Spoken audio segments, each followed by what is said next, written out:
Good evening, listeners, brave navigators of the enigmatic and the concealed. Have you ever felt the pull of the unanswered, the allure of the mysteries that shroud our existence? For more than a decade, a unique comic publisher has dared to dive into these mysteries, unafraid of the secrets they might uncover. This audacious entity is Paranoid American. Welcome to the mystifying universe of the Paranoid American podcast. Launched in the year 2012, Paranoid American has been on a mission to decipher the encrypted secrets of our world. From the unnerving enigma of MK Ultra mind control to the clandestine assemblies of secret societies.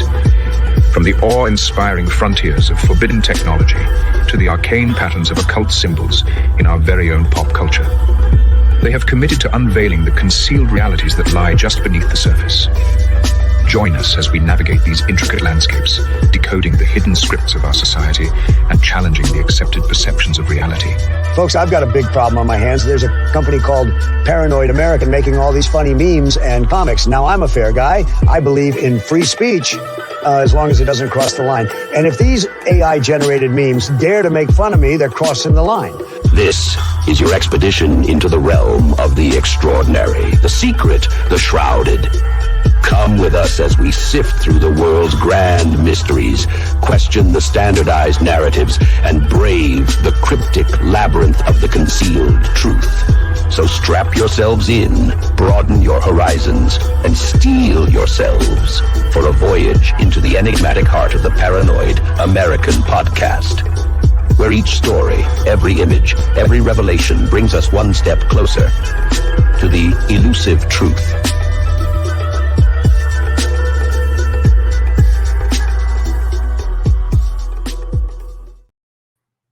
Good morning, evening, night, wherever you're at, wherever you're watching this. This is another episode of the Paranoid American podcast. And tonight I've got an interesting guest. His name is Tristan Erwin. He's peeking in the window up there. Here's a normal view. I like having this one up here. Hey, that's pretty funny. I'm in a painting.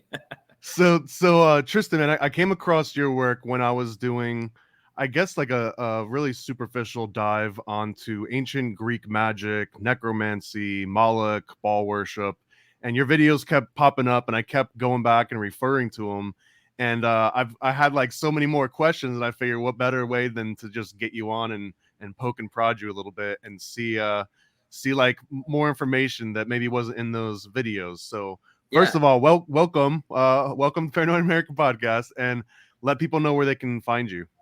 Yeah, so I'm Tristan Erwin. I have a YouTube channel called Tristan Erwin, and I will make videos on just odd things in history, obscure history. A lot of times it ends up being on magic or witchcraft in a particular era. Sometimes I do it on mythology. It just really depends. Yeah, a lot of ancient Greek, some Roman, some medieval things, some things from the Renaissance as well. Where do you think that there's a common thread between all of these things, like a singular common thread that you can trace throughout all, or do you think that they're all just sort of inspiring each other in more vague ways? Yeah, so in terms of different cultures inspiring other cultures and that sort of thing. Can you find like a root, like here's the first people that did it? Because like sometimes it's almost this dynamic of like whoever is the oldest was the first one, was the rightest one. So like who was the first one to worship a two-horned god, right? And then you find that all the way through. But is it like the same two-horned god as the first one, or is that just like a motif that we pass along for tradition? That's that's a great question, and there's two different ways to look at it, right? There's the way to look at it as in, as far as the first civilization practicing magic, that would go to the Akkadians, right, or the Sumerians, and then it would spread over time, right? It goes over time into Greece, and then it goes to the Celts and the Egyptians, and it just kind of spreads around, right? But that doesn't really explain North America, and it doesn't explain Asia, and it doesn't explain Australian Aboriginal views on magic. So what we can understand is that everyone is perfectly capable of coming up with these ideas on their own, right? Same thing with the idea that there's a God, or, hey, this bow and arrow thing's a good idea, or this spear is a good idea, right?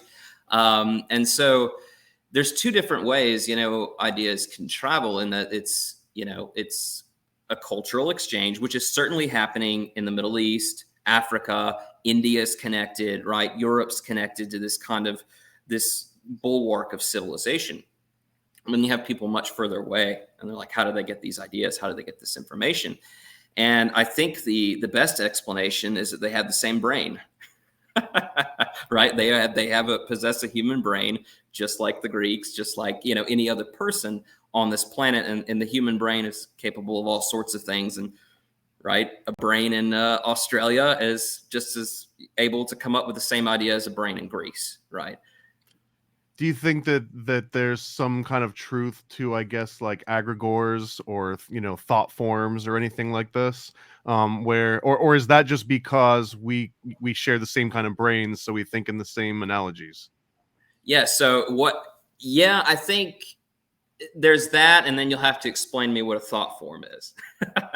So I guess a thought form is just another variation of like an egregore, but a thought form would be if you, I guess like a taking LARPing too far, right? Like a bunch of Dungeons and Dragons kids get together and they keep summoning this fake, Dungeon and Dragon demon that no one thinks is real. But the more you keep giving it energy and reciting its name, it almost turns into like a magical ritual. And, maybe things turn into sigils that you just thought were like funny little doodles.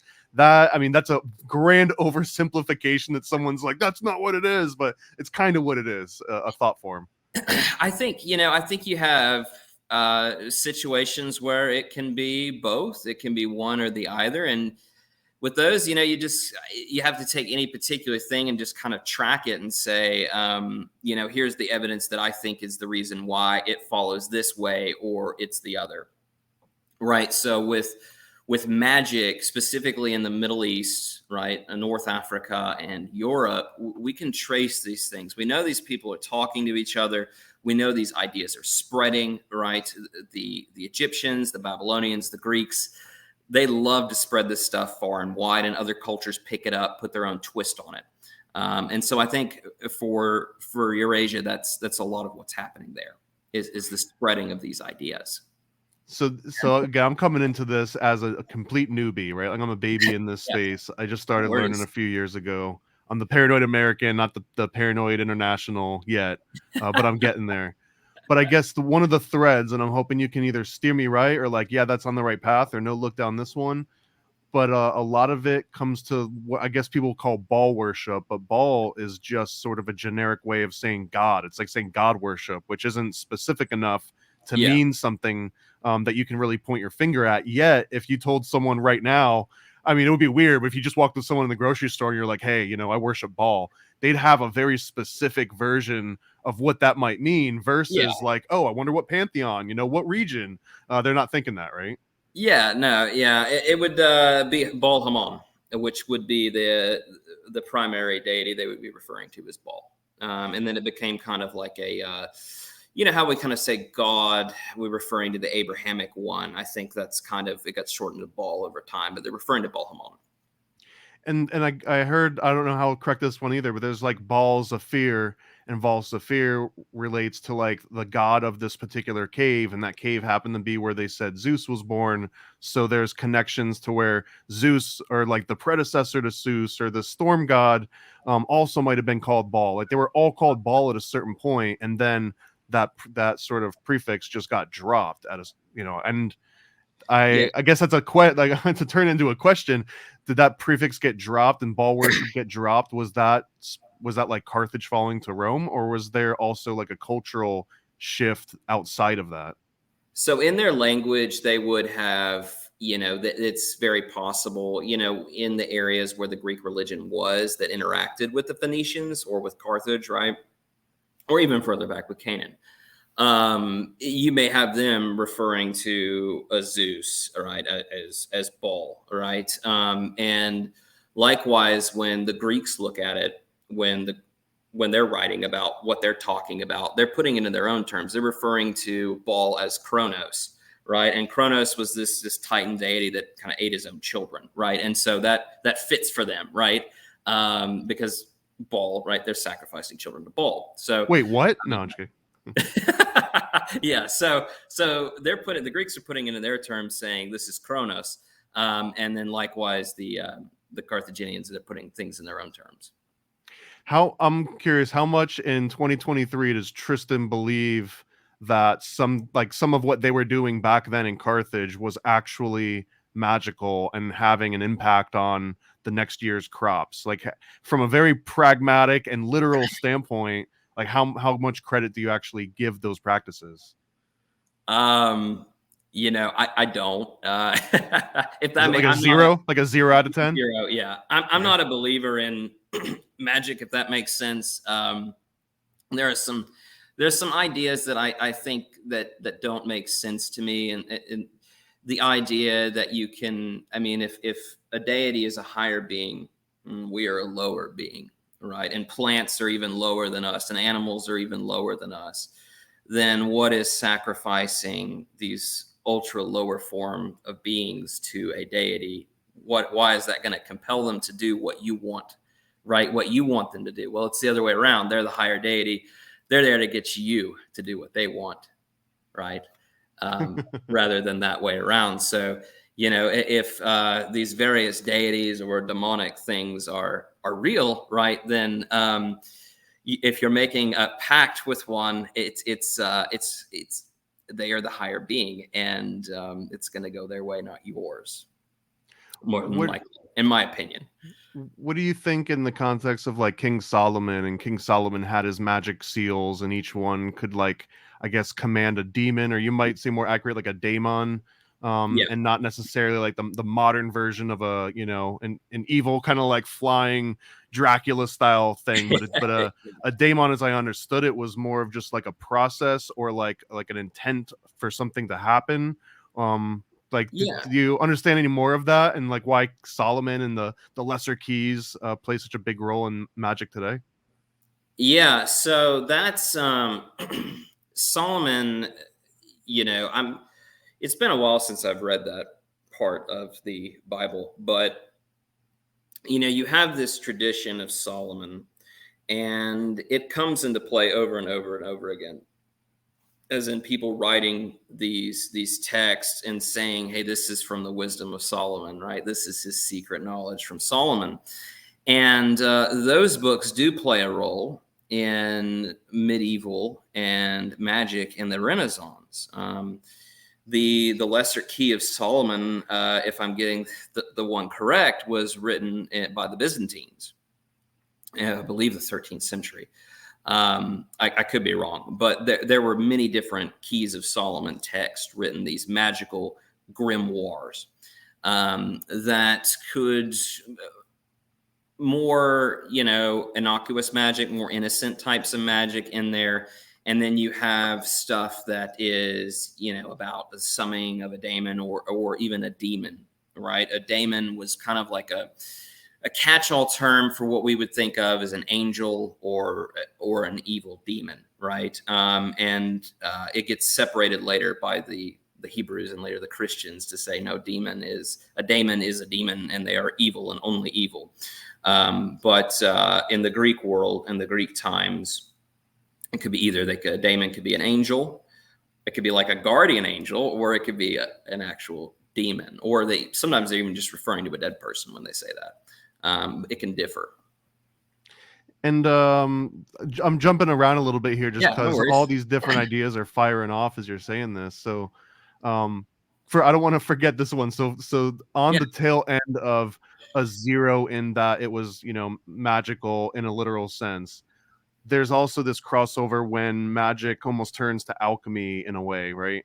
And I'm curious, do you think that alchemists ever were able to like literally create gold, like the element gold, or was it always philosophical, you know?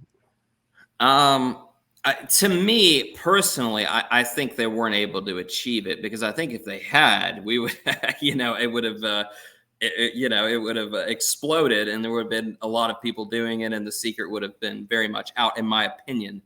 The alchemists, it was kind of like an attempt to cross magic with science. It was really more of a pseudoscience, right? The power of this to be able to create gold. What is the power of blood, human blood, stuff like that.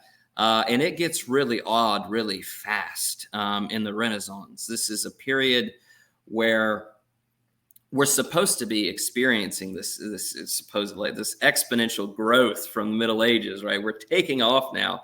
In a lot of ways we are, but the alchemists have some ideas that are rather unsavory. And drinking of human blood is most definitely one of them. And the power of that. Yes, it's rather disturbing stuff. So I don't know. I don't think their stuff worked. I think probably some of these things worked, right? They make a poison, that's going to work, right? But in terms of gold, no, I don't think it worked. I think if it had, there would be, everybody would be making gold. What do you think about the homunculus? Do you think anyone ever successfully created a homunculus in history? Without stretching the definition to mean, anything, but like classical homunculus. Yeah, I do. Because, no, but I think, wasn't it the homunculus was, I've read what some Greek authors said on it, but wasn't it just kind of the idea of like a tiny man, like basically a sperm? There's a lot. That is the Aristotelian homunculus, where each person is born, but they start out as a fully formed Tristan, and then it's a very like a masculine and flippant way of looking at things, right? But they basically say like the female is just the vessel. Like you could just replace the human female with like the womb of a cow or the womb of take your pick. That was kind of the idea of and there's something funny about that where you've got this dude that lives by himself out in the wilderness, and he's just like in his studies, and he's like, I don't need a woman, but I do need progeny, and I do need someone to take this information and help me and be my little guy, you know what I mean? But I don't want to go through the hassle of actually developing like a connection with another human. And so they come up with like, they're trying to create it is the idea. They're trying to create their own little guy. Yeah, I get what you mean. Do I think somebody ever did that? Probably not. But it'd be interesting, right? But they were certainly a people capable of a great many things, right? But no, I don't. I mean, I don't. It's one of those things where, like, I have to feel like there's enough evidence, if that makes sense, for something before I jump in and say, yeah, this probably happened or possibly happened. And there's certainly a lot of people talking about the homunculus, but they're also talking about a lot of other things that aren't, what we don't consider real either, right? Yeah, it usually goes hand in hand with like aliens and Bigfoot and stuff. But those are our kind of modern things, which you never know, right? The aliens thing, there's some there's been some concerning things as late, right? Some concerning evidence. That Air Force video was compelling, right? And I don't know what to think of aliens. Well, I'll get your temperature on all that stuff soon. Okay. Don't worry about that. Okay. So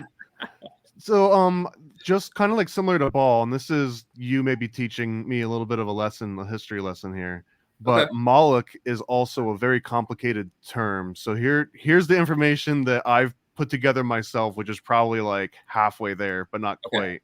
So Moloch might be a reference to Malek, which was also kind of like a king or some sort of way to denote like a superior.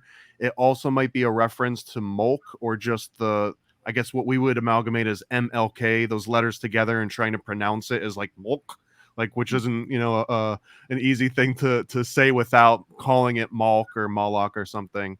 So the Molk was a practice just in general of human sacrifice, child sacrifice, maybe more specifically, that was then attributed to Baal, but then Baal just being this generic, concept to Baal Hadad or Baal Hammon or whoever it might be.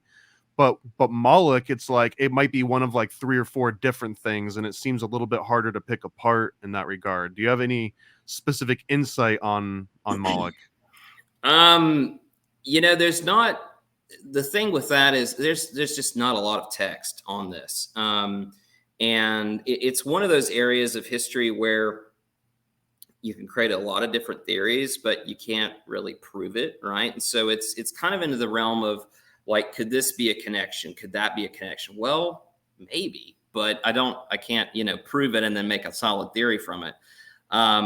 Moloch, right? Those amalgamations I think are probably correct, right? The MLK, the different spelling denoting king, that is probably correct. Those are probably connected, right? We do that with the Christian God has been done over the centuries, right? Calling King of Kings, Lord, right? And so, yeah, absolutely. That is a very strong possibility. King of Kings was always one of my favorite names growing up, because I was raised Roman Catholic, but I always thought that was like someone saying infinity plus 1. Like, oh, I know that trick. Like, Yeah. King of Kings. Oh man, you like that's the double Uno reverse or something. Yeah. But yeah, I think that's very probable. It's unfortunate we don't really have many texts. We have what the Bible says about Moloch, Baal. We have what the Greeks say about it. We have what the Romans say about it, but that's really it. We don't have a Phoenician source, right? And we sort of do. The source may have been corrupted. The deity is not mentioned in that Phoenician source, but it is talked about that they are committing human sacrifice there of children. And I would tell you his name if I could pronounce it, I promise, but I cannot. We're not going to dead name him. Santo. Anyway, don't worry about it. Rick Santorum? Does that? Yeah, I have his book downstairs, The Fragments of Rick Santorum. Yes, downstairs in the library. So there's another loose thread in here that I haven't seen a lot of people pull on, and maybe it's just because I'm reading more into it. Mm-hmm. But there's also this connection with like the Minoan culture, and the Minoans had the bull that was inside the labyrinth, and that was also a place where the elite would send their children to be sacrificed to this bull because of their transgressions from before. It was almost this karmic debt that they were playing, and it might not have been necessarily a fertility rite, but it feels like it's like someone gave them the formula and like someone just scratched out the title and renamed it something, like Fun Minotaur Labyrinth, adventure. But it feels the same, and I wonder, is it Minoan culture getting influenced by, or were they like one of the original roots and they influenced others? I'm sure it's a little bit symbiotic. My thinking is that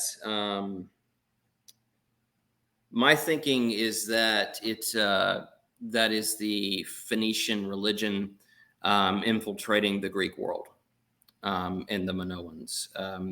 This is something that, or it could have honestly even been the Mycenaeans, right? It's something that, or the Mycenaeans, however you want to pronounce it.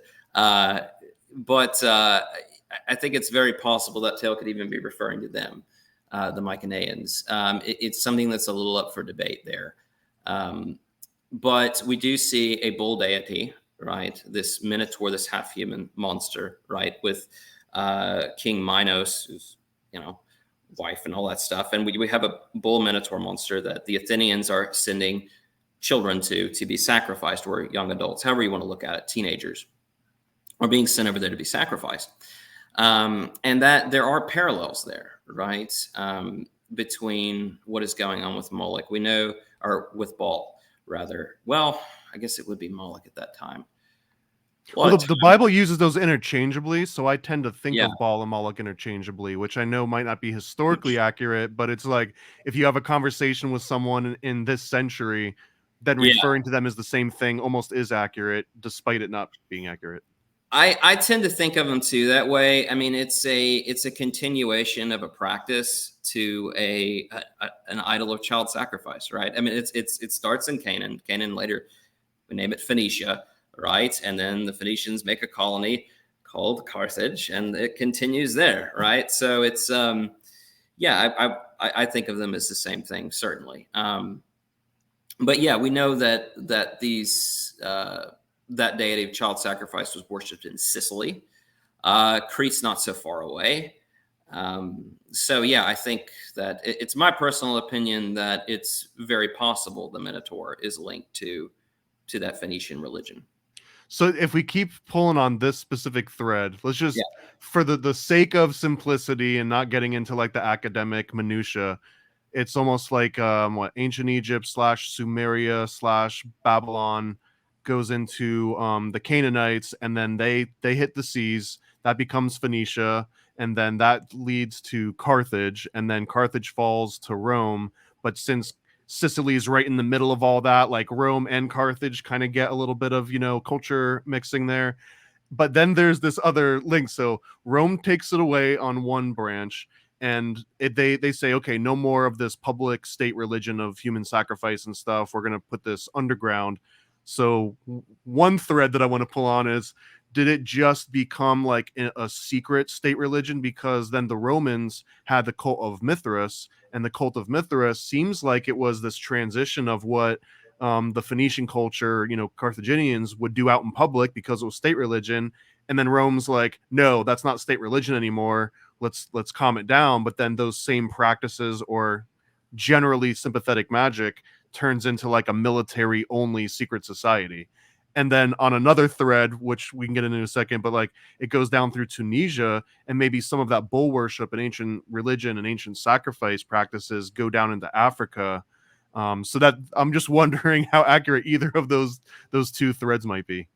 yeah. So that is something, I'm not exactly the Mithras experts, but I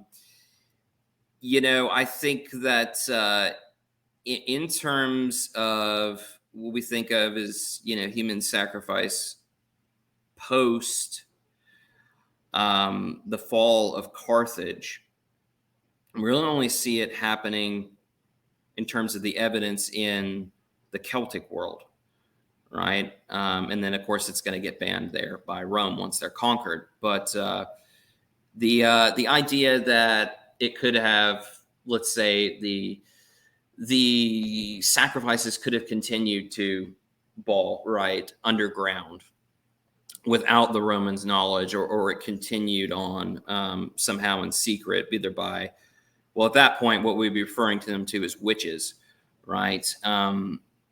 It's certainly possible, but I don't know that there's strong.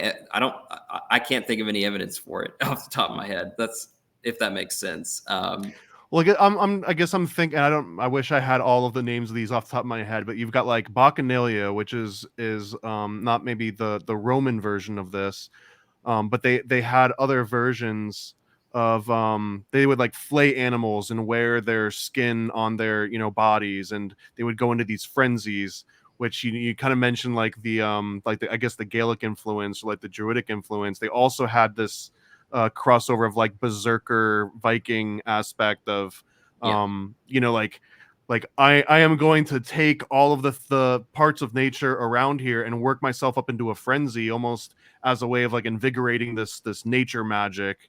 And that's almost like my tribute back into nature. Like, look, I'm making the best use I can of all the different things around me. But I guess I almost feel that was a migration of, again, Rome saying like, hey, this thing that like you guys all used to love to do, like you'd go out and do this out in the public, and then the guy would like screw his mom, or how, whatever, like the public acts of, like incest, I guess, was like another part of that magic ritual. It was like, you guys can still do it, but like use rabbits instead of babies. And again, I'm probably connecting things that shouldn't be connected as directly. I think, to me, I feel like the Romans are just so infected by Greek culture and Greek religious aspects that they're probably getting it from there.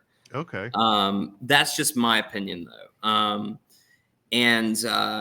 That's the difficult thing about Carthage, right? And trying to study Carthage is that it was just all destroyed, and just all their stuff is lost to us.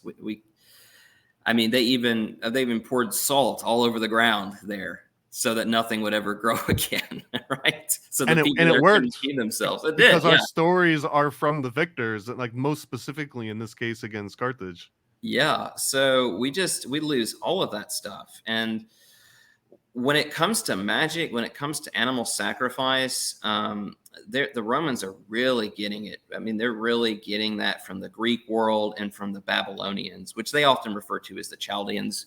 But the Babylonian world, I mean, they're still really pumping them. That's all really coming into Roman culture and Greek culture. So a lot of these practices they're getting from there.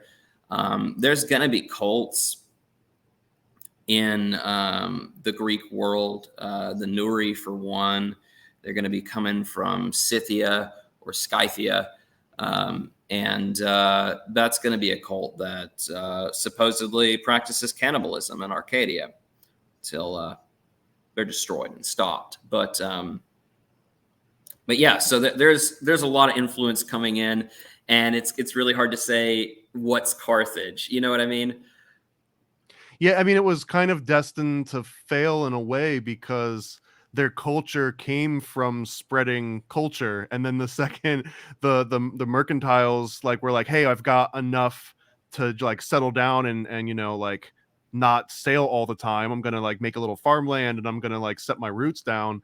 Then you start having less in common with the people that just want to be at sea all the time. So like they were never like the more they spread, the less they had some kind of cohesion. So it was just a matter of time. But and maybe this is part where I'm wrong, but I guess my understanding is that the fall of Carthage in particular, which didn't just like happen and like you know, Thanos didn't just like snap his fingers and Carthage was gone and no one remembered anymore. Yeah.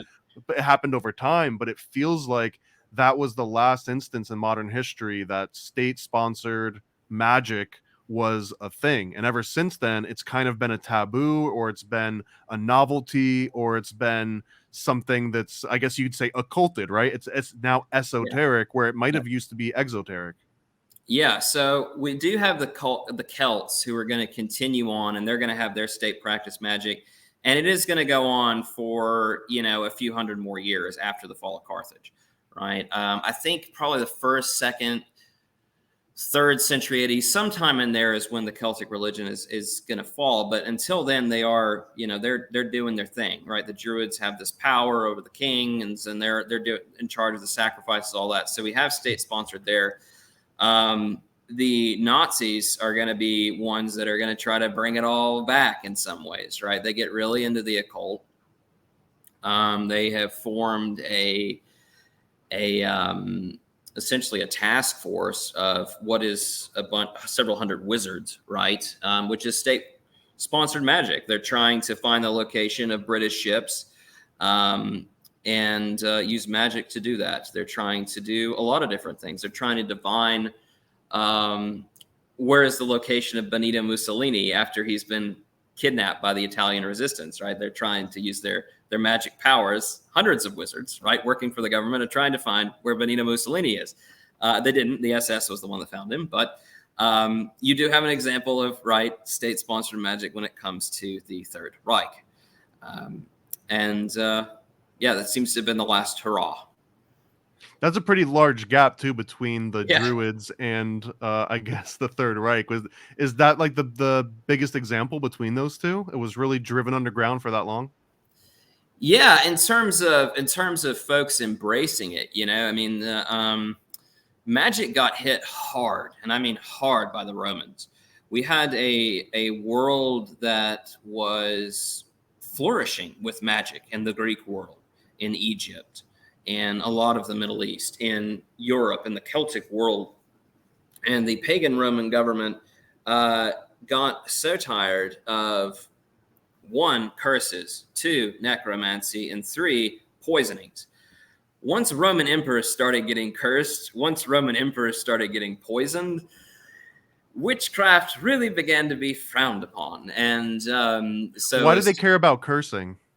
Cursing, well, because they believed in it, right? So we don't care. I don't care about cursing because I don't believe in magic, right? But they did. So they cared very much about cursing because they thought it really could do something to them. So we have the pagan Roman government, trying to abolish magic and witchcraft. The early church, once we move into Christianity, the early church has a different opinion on magic. They just think it's not real. So, right, what we think about, why do we kill witches, right? Because we believe in their power, right? If we don't believe in their power, they're not a threat to us, right? And so the early church was kind of thinking they're not real. They don't have any power. Power can only come from God, right?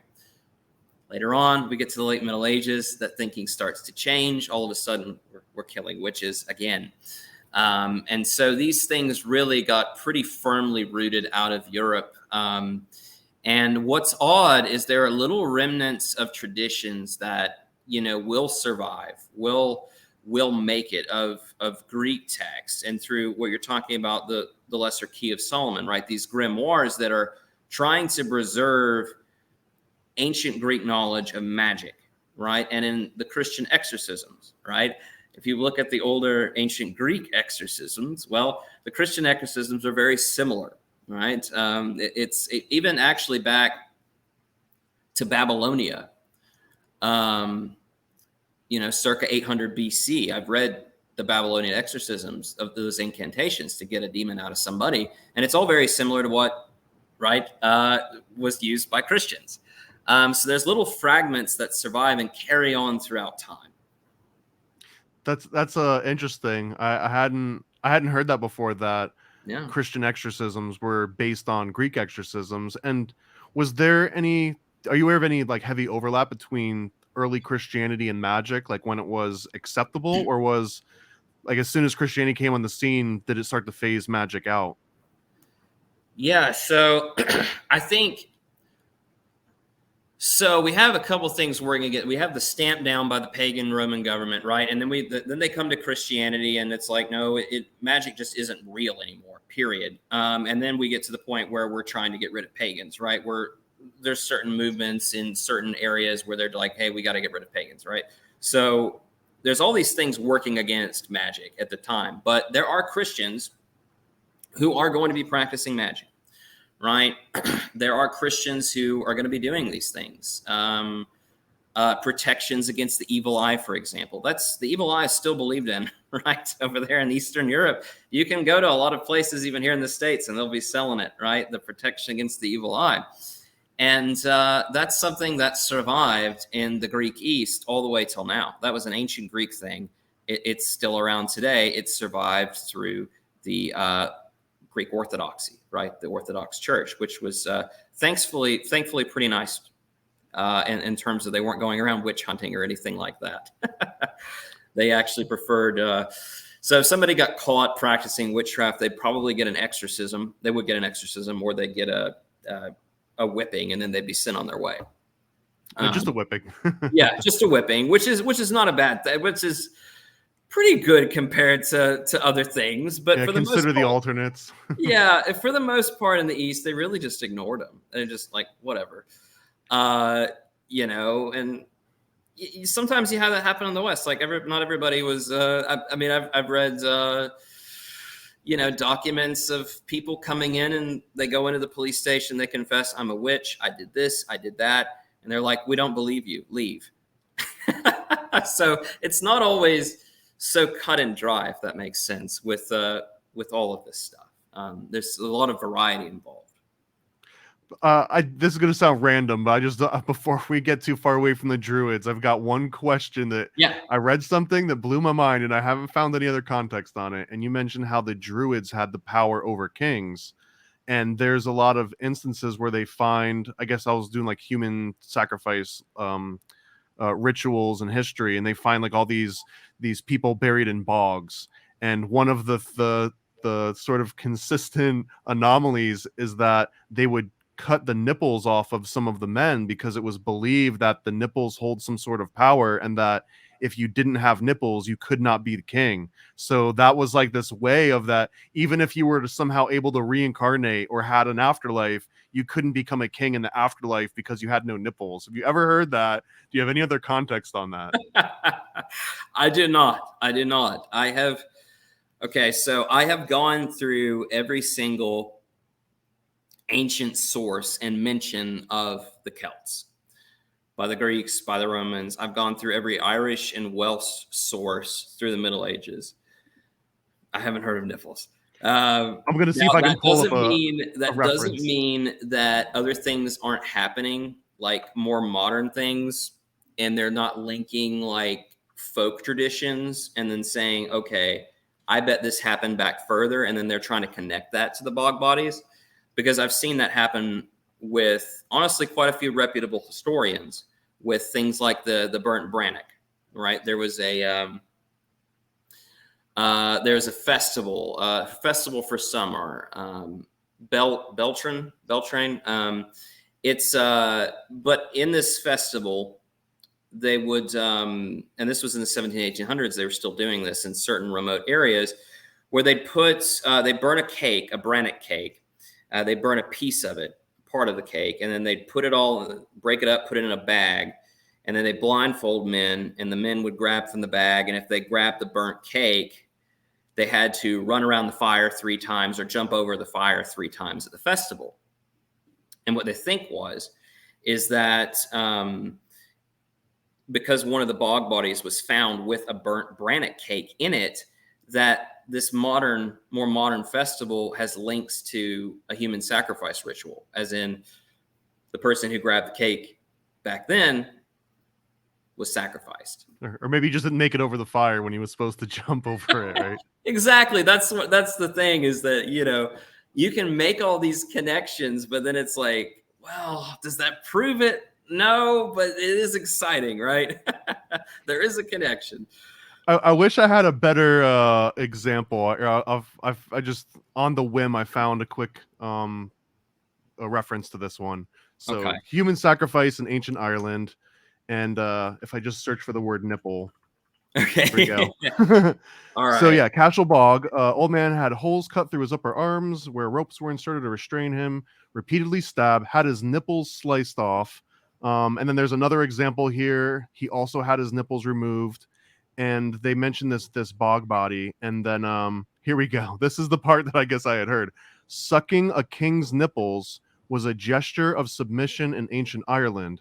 So therefore, cutting the nipples off means that no one could submit to you because you didn't have a nipple for them to suckle on.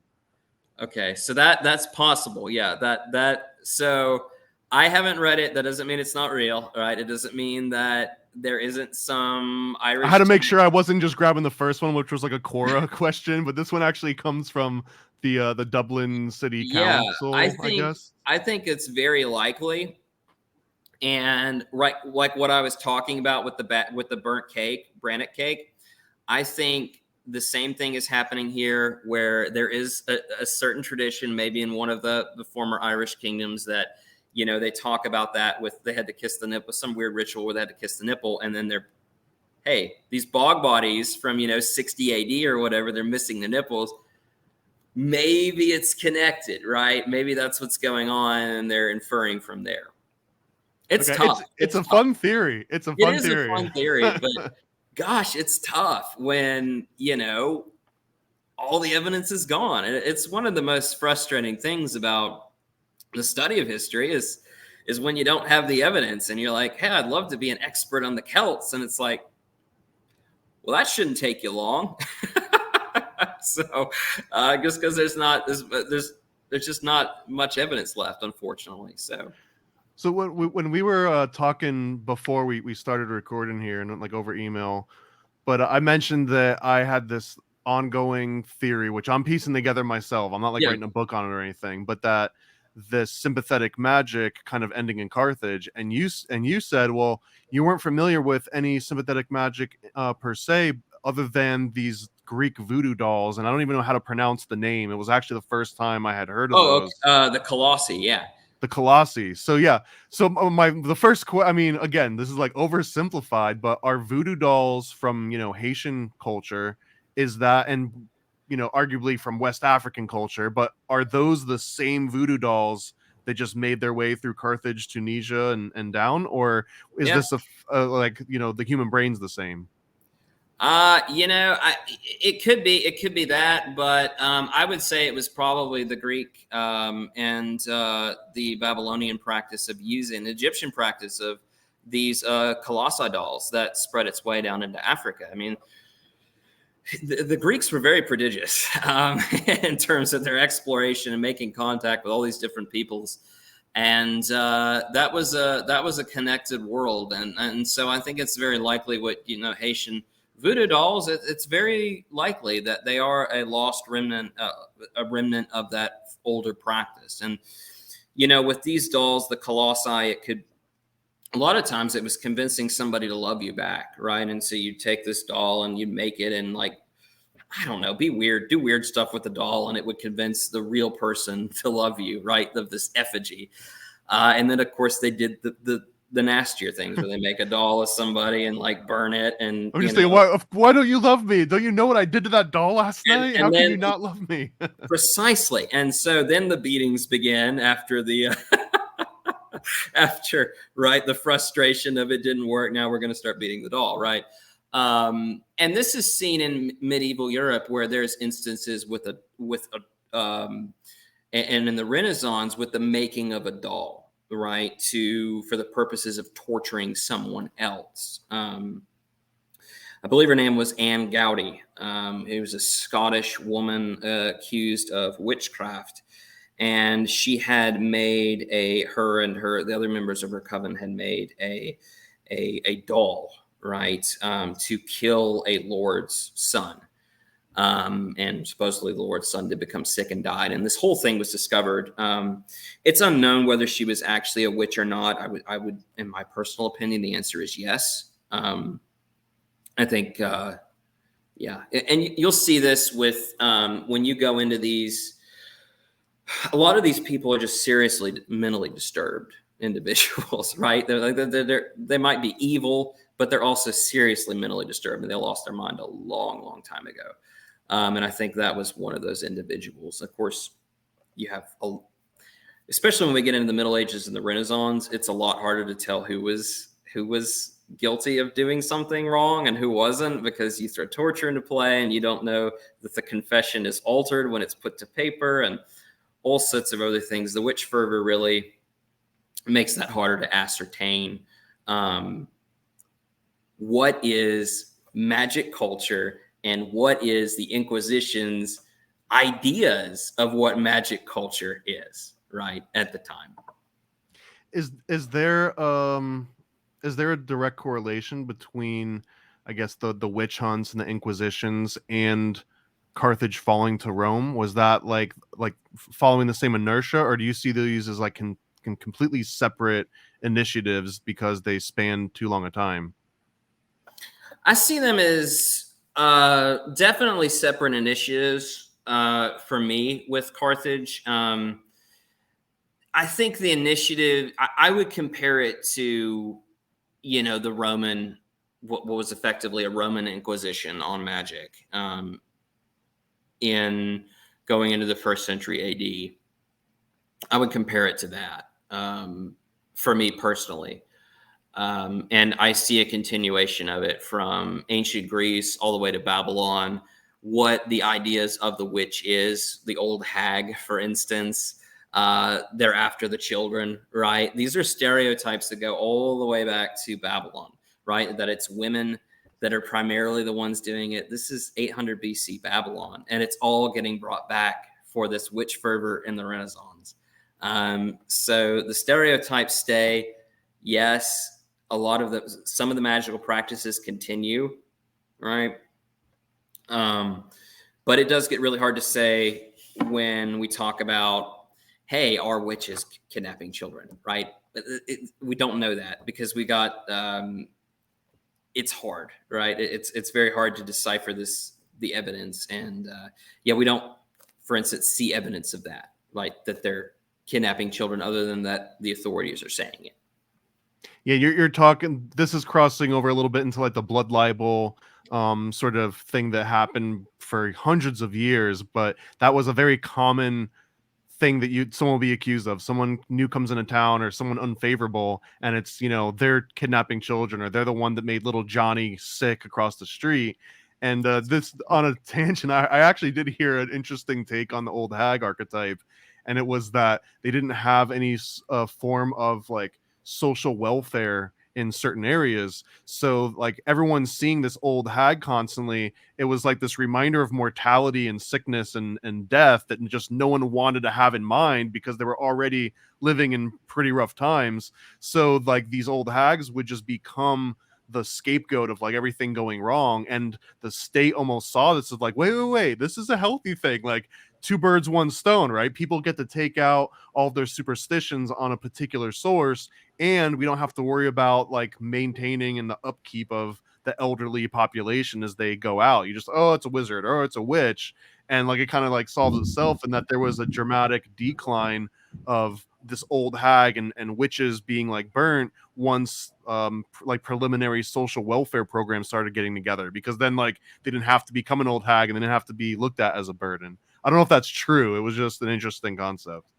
I think it is an interesting concept. I don't know if it's true either. But I didn't examine it from that way, if that makes sense. It sounds like a more pragmatic application of it, where maybe some people didn't believe in the actual magic part, but they were like, hey, like there's usefulness to this. Yeah.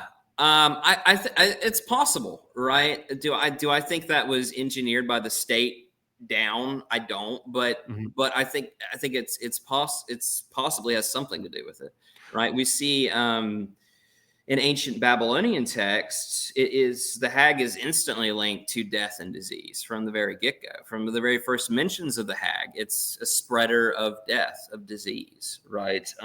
This witch thing is. And a lot of the early Greek witches have the ability, they're a beautiful young woman, but they can transform themselves into a hag in order to bring death, right? And so this elderly person is a bringer of death. It does make sense, right? With old age, death is on the way, right? So it does make sense. Yeah. Is there a in your mind, is there a tie over between that old hag and the concept of like Lilith, and like this original bride of Adam, and that they created all these monsters on Earth? Have you heard of any of that? Yeah, I mean, I'm somewhat aware of Lilith. I'm going to be honest. I never went down that train. I never went down that rabbit hole on Lilith. So I can't say I didn't research too much into it, other than that. It's an interesting one, just because the Lilith specifically starts getting into like biblical tales and maybe some like Kabbalah and like ancient, like Jewish traditions. But the prefix Lil predates that, and that kind of referred to this ancient concept of like wind demons, or like storm demons, and they weren't necessarily all witches, but it seems like it kind of evolved into that. But one of the archetypes was that this original Lilith, or maybe it was like Astarte or Ishtar, or they all kind of turn into this big amorphous blob, right? Like a Zeus almost. But Yeah. they get attributed to like nocturnal emissions, mean that that Lilith came in the night and it stole your husband, and now people would actually have legitimate divorces and go through like the court system to divorce Lilith because she came and like took your husband overnight. But it was also attributed to like all sorts of like being a temptress, and then bringing death, and then it started taking like kids away. It might start hurting you during pregnancies, and then I think that evolved into these prayer bowls. They would like draw a picture of her, and I don't know if this was Lilith or Astarte, or like who the goddess was at this point, and they would write like, please don't like come after my husband again. They would just keep writing it in these incantation bowls and like bury them underground. Have you heard of any of that?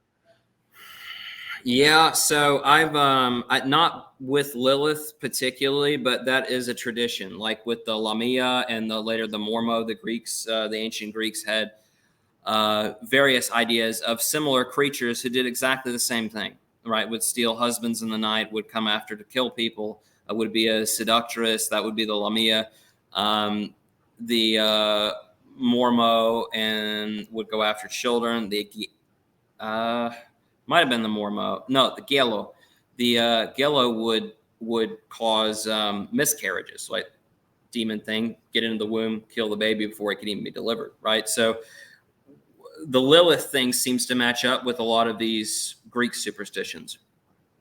Very, very Crowleyan to get into the womb and like infiltrate it before the baby can come out. And it just goes to show how imaginative these folks were, right? And everything, even the simplest thing had to have a supernatural explanation, right?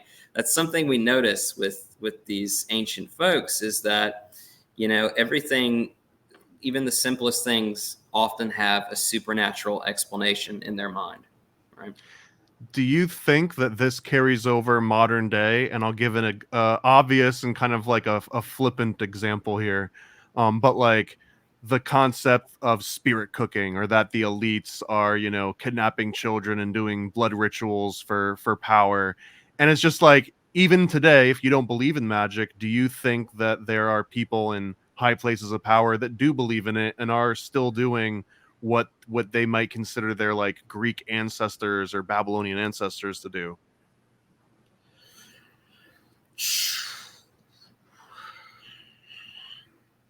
I mean, I can't say no, because it's possible, right? I mean, is there Well, I'm evidence? not asking if it's possible. I think, like, what do you believe? Do you think that's a rational thing to perceive, that, you know, maybe which say, like, you know, Hillary Clinton goes and does like bloodletting rituals because Right. that's what they perceive power? Right. I've heard that. I think I think the answer is, in my personal opinion, it's a no. And the reason why is, Everyone just left, so we don't even have to finish here. No, I'm just kidding. Oh, really? No, I'm just kidding. I'm just kidding. Oh, okay. I don't even know who's all, anyway. No, this isn't live. This is pre-recorded anyways. So. Okay. Okay. When it comes to a politician, right, they have to be composed. They have to be, generally speaking, with these type of modern folks that are practicing something like that, they're eating children, let's say, like they're doing weird bloodletting rituals. They are not sane individuals capable of keeping it together. And it's very obvious if you were to counter such an individual that something is extremely wrong with them, right? And I don't just mean like their politics are wrong or they're, you know what I mean? It's more of like, there's something seriously mentally off with this person. They seem ill. They seem evil. You know, yeah, they Excuse seem me that. for sharing this image just as we're talking about this. It's just here's a practical example. I didn't know this was a video. Okay. So here's a practical example of, you know, this is a direct relation of John Podesta, the campaign manager of the Clinton you know, campaign. And these are references to Marina Abramovic's spirit cooking rituals, which might be an art installation, right? It might just be like an artsy thing, and that people feel like they're artistic by aligning with it. But this is probably the most direct example of, you know, and here's, you know, with a sharp knife cut deeply into the middle finger of your left hand, eat the pain. That's part of one of her art installations that kind of harkens back to this like blood magic. And then here's old boy with, you know, a cut maybe on his middle finger, and these references. That these ones are very sparse, right? It's almost like if you were trying to put together the same Carthaginian rituals. You don't have a lot of examples, and the examples you do have come from a very extreme place of bias, right? But I guess that's an example of like, are there people that maybe they aren't all there? Maybe there are crazy people that still found themselves in the power, because you could probably find ancient examples of that as well. There are ancient examples of, I mean, yeah, of course there are ancient examples of people who are evil and insane. And yeah, they got themselves into magic too, because, right, you know, if they're into everything evil, of course they would find evil magic attractive, right? So, yeah, but I can't say anybody in like, for instance, a modern politician is into that. There are those individuals that exist, right? We currently right now, there are, for instance, international covens of satanic organizations. The Atomwaffen is one of them. They're a satanic group heavily invested into the occult, and they do go after children, and they are being wiped clean and getting taken care of by American authorities, German authorities, and British authorities.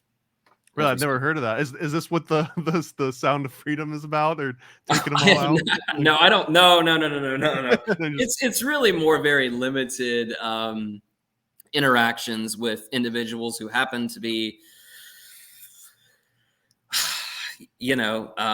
feel disgusting things, right, about young people, and then also be into the occult and also get into neo-Nazism. They all seem to they've all in this club called the Anamorphin, and they do commit crimes, and they do attempt terrorist attacks and other various things, and they're a rather unsavory bunch. So we do have an international cabal of these type of people, but thankfully they're not people in power, right?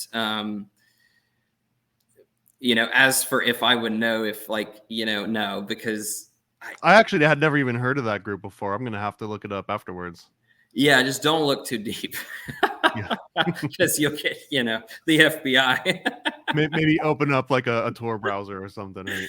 Yeah. So yeah. I feel like I've got a decent temperature check on you.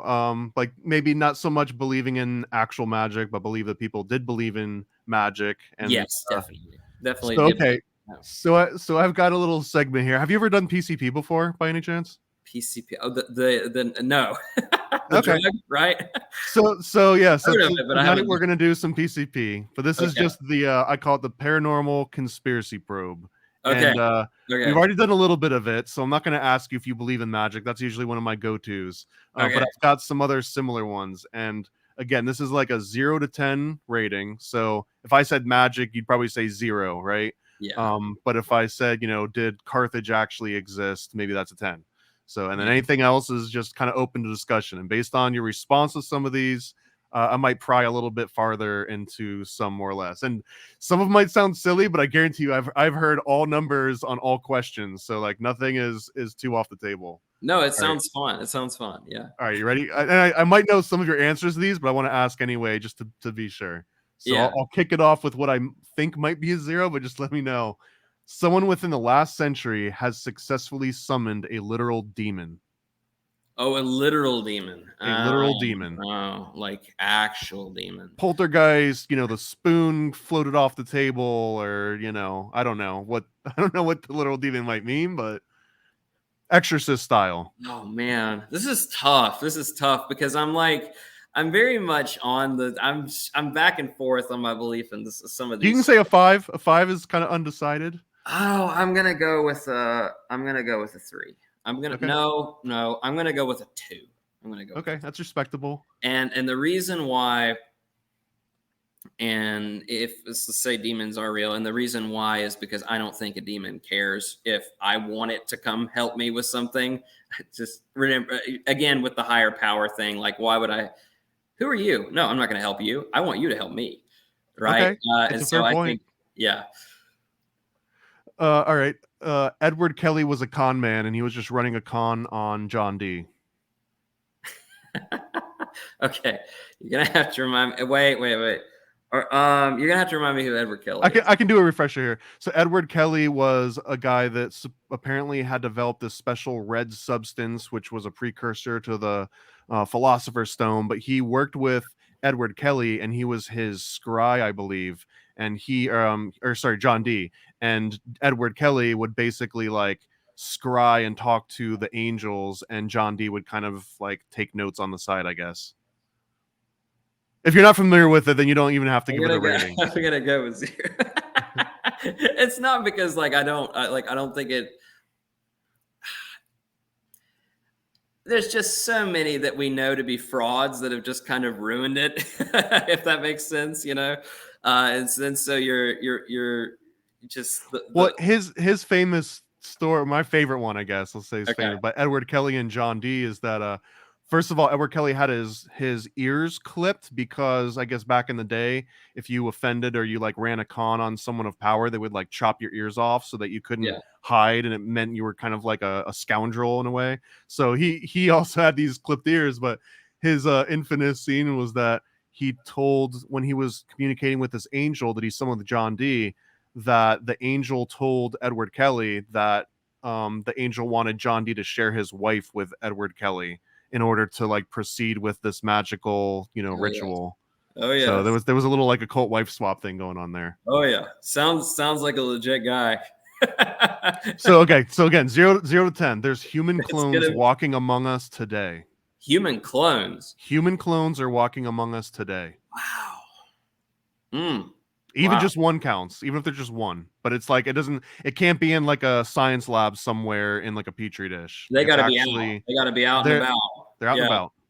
I'm gonna go with a 1 on that one. Like it's possible, right? But I think it's unlikely, but yeah, it's possible. It's possible, right? Okay. We're gonna go back to that one in particular. If they could clone the sheep, right? Then they could theoretically do it with a human being, and then I got to keep in mind that there's all sorts of laws and international regulations, and that the likelihood of somebody getting caught, I think, is extremely high. But it's possible. There have been many claims, but there hasn't been any proof yet. Okay, here's one. Crystals can hold magic or spiritual energy.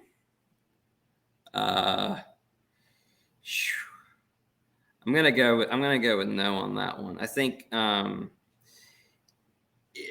with like occult recipes and like spell lists, it's really actually very rare you see in ancient times and medieval times and whatever time. It's really rare you see a crystal pop in there, because how are you going to get a hold of one unless you're incredibly wealthy or you work in a mine, right? So the most by far the most frequent plants or animal parts, right, for magic. So I'm going to go with no. Do I think they're fun? Yes. Do I think gems are cool? Yes. I have. Yeah, we're not throwing shade on crystals here. Yeah, I have some crystals, right? And I guess they're supposedly magical, but I think the gravel in my driveway is magical.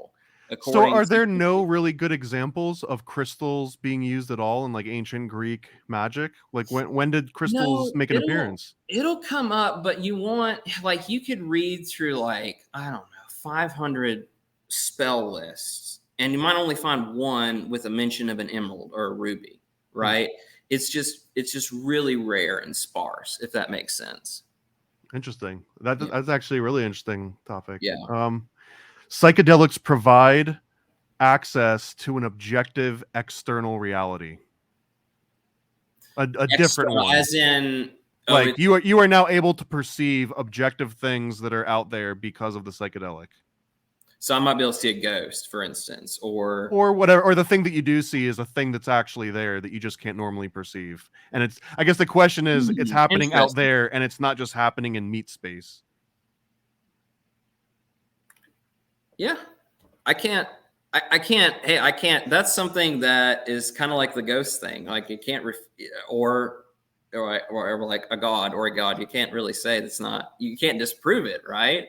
It would be pretty hard to disprove. So I guess it's I'll give it a 1. It's possible.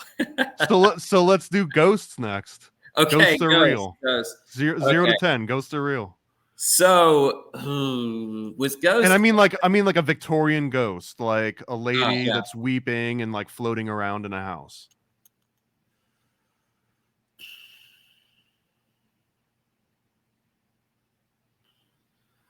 I'll give it a 1. And the reason I say this is because if they do exist, they're incredibly rare, right? They've got to be incredibly rare, because we haven't been able to get like a real just photographs or video that we know for sure is like, yep, that is 1000% legitimate. There's no holes we can poke into that, and we've been trying for a long time to get that, and then it still hasn't happened yet. So I think I'm on the lower scale. Okay, what about Bigfoot? So I mean, it's kind of the same deal, right? We've all had cameras in our pockets for the last 2 or 3 decades, and the most convincing footage is still from like the 70s, and it's still blurry, right? Right.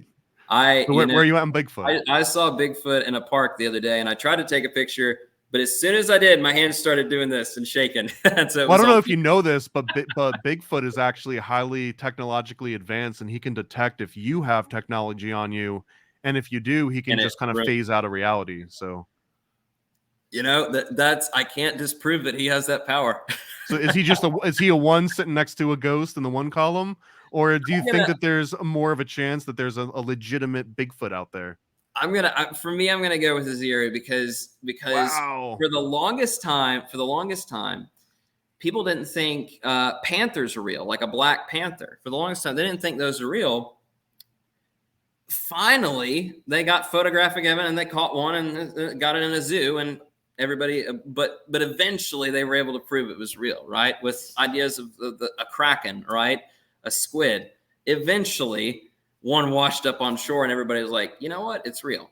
So in my opinion, we would have found him by now. Okay. So, I mean, sounds silly, but mermaid, what about mermaids? Do you think at any point in history, was there anything like a mermaid that existed? I'm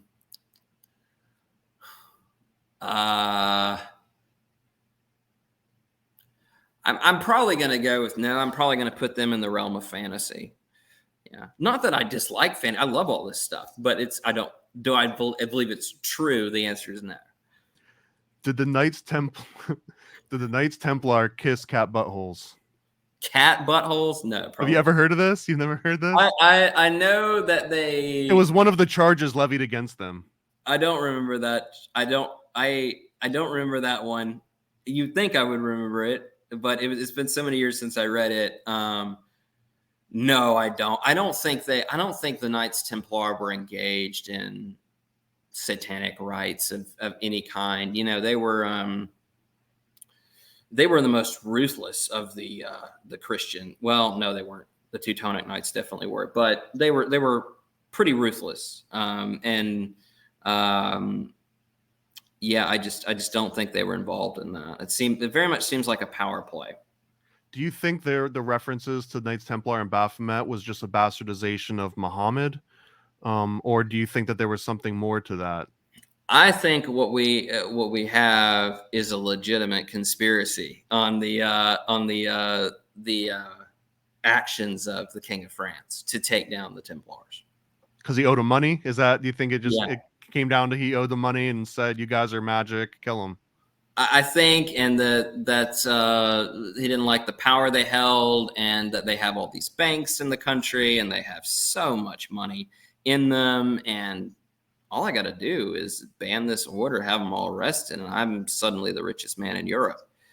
And I have the power to do that, and wasn't such a nice guy, and just did it, right? Had to think of a good enough excuse not to anger the Pope, right? And of course, that they're worshiping Satan, good enough excuse, right? Can get away with doing that. So I think that's what happened there. Do you have any? We're out of the PCP section, so I hope you're coming down already. But I'm curious because I want to go on this little thread a little bit.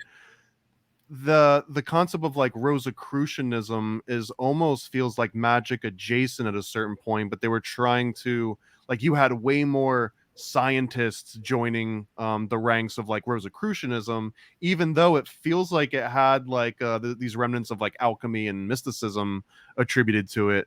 And then we talk about Knights Templar because Rosicrucians and Freemasons, they're all like, we came from the, my great grandpa was in the Knights Templar. They all like to sort of boast that lineage.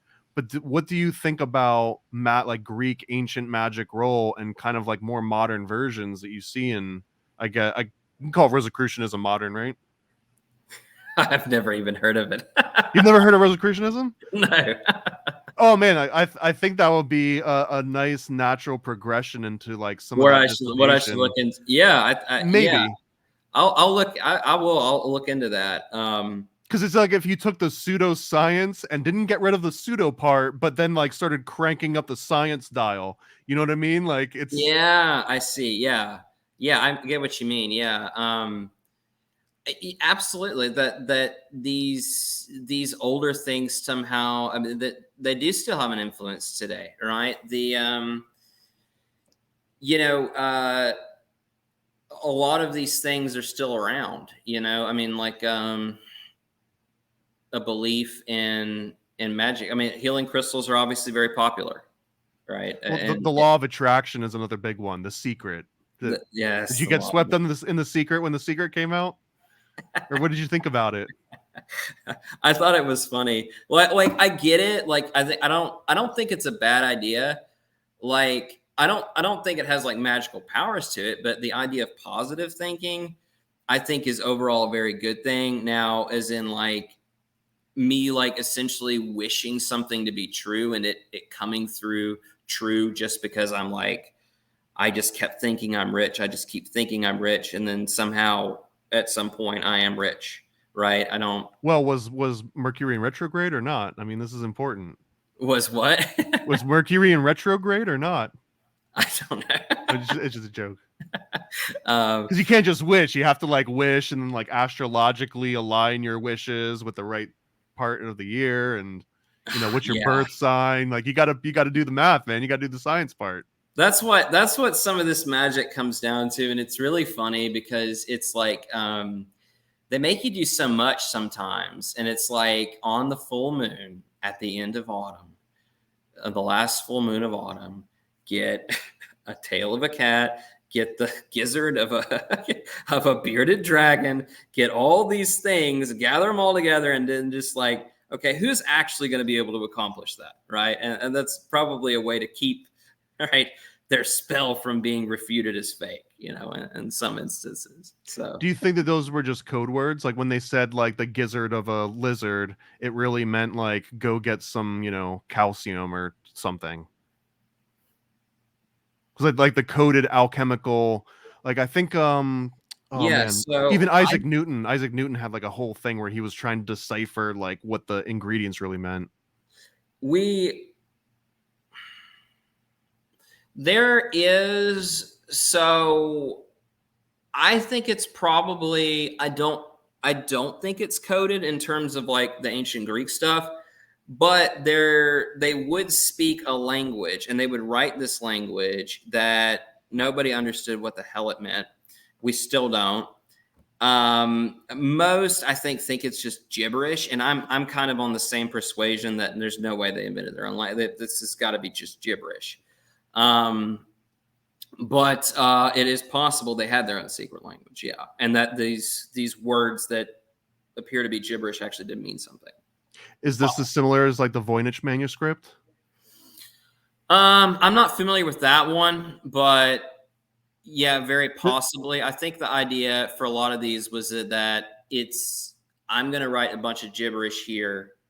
No one else will understand what I'm saying when I write this gibberish, but the demon will, but the ghost will, but the god will know what this gibberish means, right? Tends to be what the thinking is there. It sounds like how I would approach my math homework back in school. Like, the demons will understand this. I don't, but they will. Man, and I guess we'll start to wrap it up a little bit. But I wanted to also ask you, like, is there any big revelation that you've come across in the last, I don't know, year, 2 years, 5 years that you were like, wow, this is groundbreaking? And it might not have been groundbreaking to the world, but maybe to Tristan, it was groundbreaking. Yeah, you know, I think it's a bit groundbreaking in terms of just seeing the, when it comes to magic in particular, you can't really understand. It's really just, you're missing a big piece of the puzzle when you think about what ancient people were like. So it's really hard to understand Greek history. It's really hard to understand all these different parts of history without the magic component that these people were so involved in, right? And when you look into, you know, right, the witch fervor in the Renaissance, right? It's a fair bit more complicated than what we're told, right? And this seems to be a recurring theme in history, right? And the way we're taught it, we get a very simplified, quick version of it, right? Because we've only got one chapter in our textbooks, you know, for school. And so we don't get into the deeper details there. And oftentimes when I dig into these deeper details, when I go through the source content myself, what these ancient people actually wrote, I will look and I will see what we understand as history, right? What we think about as, an accepted fact. I'll look at that and I'll say, yeah, but it's more complicated than that. That's not the whole answer. There's other things at play here. So if you were to say, right, the witch fervor in the Renaissance, well, it was a war against, let's say, women. Yeah, but it's more complicated than that, is the answer there. And so yeah, it was kind of enlightening to look at it from that way and just, basically see for myself. And there are instances where I disagree with historians on them, and plenty of them. And I look at the I've been lately researching Celtic history, and there are professors and academics from Oxford, from Cambridge, and I find myself looking at some of their theories, and I find myself saying, what? That's not enough evidence to prove that this is this, right? That this little thing, this little festival is a remnant of something that happened 1,500 years ago. I mean, what? Yeah, but it's enough to get a PhD over. Right, you're right. So it's enough to spark some sort of interest, some sort of, hey, I'm contributing a question mark here that doesn't quite make sense, but could mean something, So that is something that has surprised me throughout my studies into what is effectively the obscure and the bizarre. I wanted to, when I was getting my degree in history, I didn't want to get into the Civil War, right? Everybody, there's a million books on the Civil War, right? If I go in a deep dive into the Civil War, I don't believe I can contribute anything new to that, right? I don't believe I can say something that hasn't already been said. I don't believe I can find something new out of that because it's been gone over by so many people so many times. But what I can do is I can go into ancient Greek necromancy. I can go into the history of lycanthropy or the history of dragons and how that evolved over time. And in a way, it's kind of exciting because you're kind of like an explorer in time. You're almost like a detective, right? And you're trying to piece together all the evidence and the clues to find out what really happened. And ultimately, you're a lot of times I find I'm sometimes the first person to say a certain thing, and that's fun, right? To be able to do that and contribute. And so that's why I try to talk about it on YouTube, right? And the YouTube thing is really that I just love my little research projects, looking into stuff, and then wanting to share my findings with everybody else. I can tell, man, because this is sound kind of funny, but it's like when I was going and watching all these videos about Baal and Moloch and everything, you're the only one that for like an hour you'd be like smiling and laughing, talking about these and not that it's like you're reveling in like child sacrifice or anything. I'm not implying that, but that you legitimately are interested in this, and I kind of see that in you. Or some people, they talk about it because it's controversial and it gets clicks, but it's not that same, like they're not interested in it. They're just kind of, shoveling it around a little bit. Yeah, with my thing, I'll do the smiling thing, and it's almost like I can't believe I'm about ready to say this shit on camera. That's so I'll be like, oh man, I can't believe I'm about to read this witch's spell about skinning someone and then shoving into their private part. I can't believe I'm about to say that, right? And so and so then I'll just I get the uncomfortable smiling and uncomfortable laughter, like, oh my God, we're going here, aren't we? So I don't not go there, right? I go there, right? In everything I can, except when it comes to like certain things with like, one of the reasons that I don't make videos as often is, I make them from time to time, but it can be rather discouraging when you get, thousands of comments, right, about that essentially, like anti-Semitic, conspiracy theories, or they're you're doing That this blood libel again. Yeah. Yeah, you're talking about this history, and like, actually, this is your history. You're telling us is disinformation, and I'm like, what? I would never do that. I fact check everything 3 times, blah blah blah, and then I'm like, what are you talking about? It was like, it's the Jews, and I'm like, oh, okay, I get it now. Well, that's the thing, is that usually when you get into those little very niche avenues of arguments, it's like you repeating just common knowledge is the psyop. That's you working for the man and perpetuating this. And I guess, I mean, Yeah, this was some of the questions that I usually throw into the PCP, but I feel like I knew your answers. But like, do you believe in dinosaurs? Because believe it or not, a lot of people will be pro dragon. They're like, I believe, dragons 10, dragons existed, dinosaurs 0. The establishment's always been lying to us, and it's yeah. almost like a reactionary I don't know approach to if things. you saw the video I did on dragons. Did you? I haven't, no. So where are you gotta at? watch it. Yeah, no, I'm on a 10 on both. Yes. So the Now, do you mean fire breathing and flying dragons? not fire breathing. Okay. So really, the funny thing is the way a dragon is defined by the medieval person, by ancient Greeks, is essentially a rapacious, large, man-eating reptile. That's all it is. And there's a lot of different ways they imagine it. They imagine ones with wings. They imagine ones that breathe fire. They imagine ones that, shot out venom. They imagine ones that, frankly, were crocodiles. Basically, they were crocodiles. Well, you're saying imagine, but you also said that you believe that they were a 10. So what is it? Yeah. So I think, here's what I think. I think dragons are an ancient understanding of dinosaurs and crocodilians. That's what I think. And we see that in bestiaries, like when they're like, hey, draw us a baboon. And the monk draws the baboon.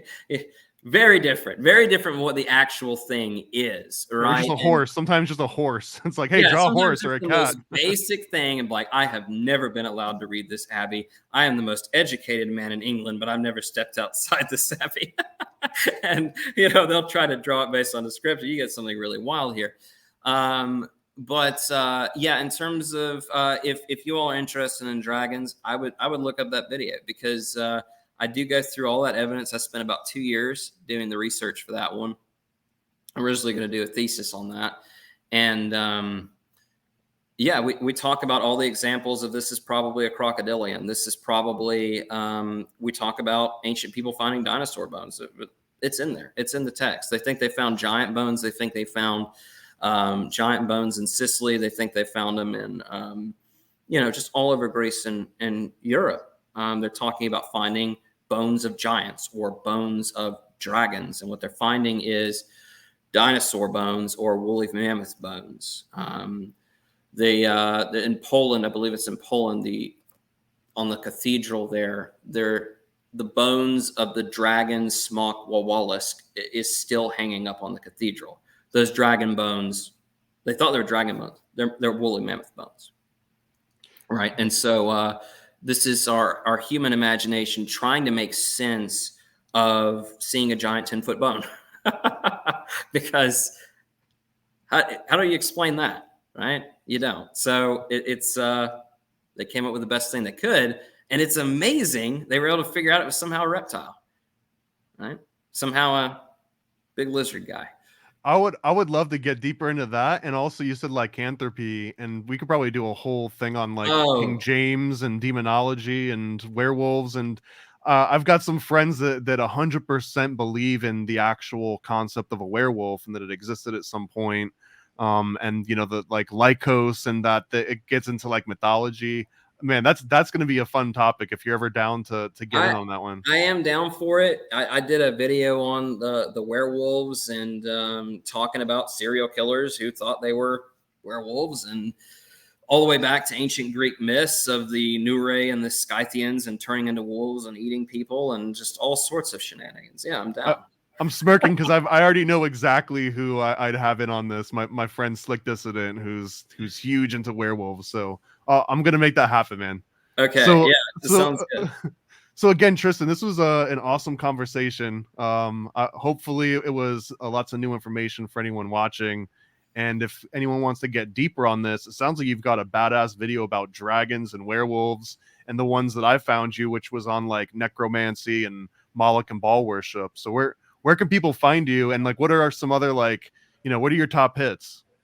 It's funny. Like some there, it's I think that honestly, each and every single video that I have could be potentially a top hit, depending on the interest. Like I'm really careful not to make a video unless it's just really great content. Like I look through all the text, all the stuff, and it's got to get a high grade if I'm going to make a video about it. So it should be everything is. Some of my earlier stuff, it's not the best quality because I'm just getting started, like video quality or audio quality, but the content is there, and that's is good. Yeah, I agree 100%. Like I said, when we started this, like I kept going back to your videos to reference. And I mean, I had watched many other ones, but I didn't really bookmark those as much. I was like, oh, that Tristan guy, he knows what he was talking about. He's bringing receipts. He's talking about the authors and the books that I can look it up myself. So I really appreciate it, man, and keep it up. Yeah, thank you. Yeah, that was when I first did my video, on those earlier ones, people were like, where's your sources? And I'm like, yeah, duh. Why would, of course I need my, right? I'm just some random dude on, Source, trust me, bro. Yeah, exactly. So yeah, I'll put in the sources there. So yeah, how I do a video is I basically write basically an article more or less, and then I add all the sources, and then I just kind of read through it throughout the thing usually. Yeah. I love it, man. And if anyone wants to look it up, just search for Tristan Erwin. He's the only one on YouTube that's putting out these quality videos. So I appreciate it, man. Yeah. Hey, thank you. And yeah, I've absolutely loved being on here. Great conversation. Love talking stuff. Love talking anything. Likewise, werewolves, man. Conspiracy theories, necromancy. It's all fun. So I've got a little homunculus clip that I'm going to lead out with. If you want to hang around for just like 5 minutes, we'll chat up a little bit more. But okay, sounds good. Stay paranoid. Total paranoia is total consciousness. They said it was forbidden. They said it was dangerous. They were right. Introducing the Paranoid American Homunculus Owner's Manual. Dive into the arcane, into the hidden corners of the occult. This isn't just a comic. It's a hidden tome of supernatural power. All original artwork illustrating the groundbreaking research of Juan Ayala, one of the only living homunculologists of our time. Learn how to summon your own homunculus, an enigma wrapped in the fabric of reality itself, their power at your fingertips, their existence, your secret. Explore the mysteries of the Aristotelian, the spiritual, the Paracelsian, the Crowleyan homunculus, ancient knowledge lost to time, now unearthed in this forbidden tale. This comic book holds truths not meant for the light of day, knowledge that was buried, feared, and shunned. Are you ready to uncover the hidden? The Paranoid American Homunculus Owner's Manual, not for the faint of heart. Available now from Paranoid American. Get your copy at tjojp.com or paranoidamerican.com today.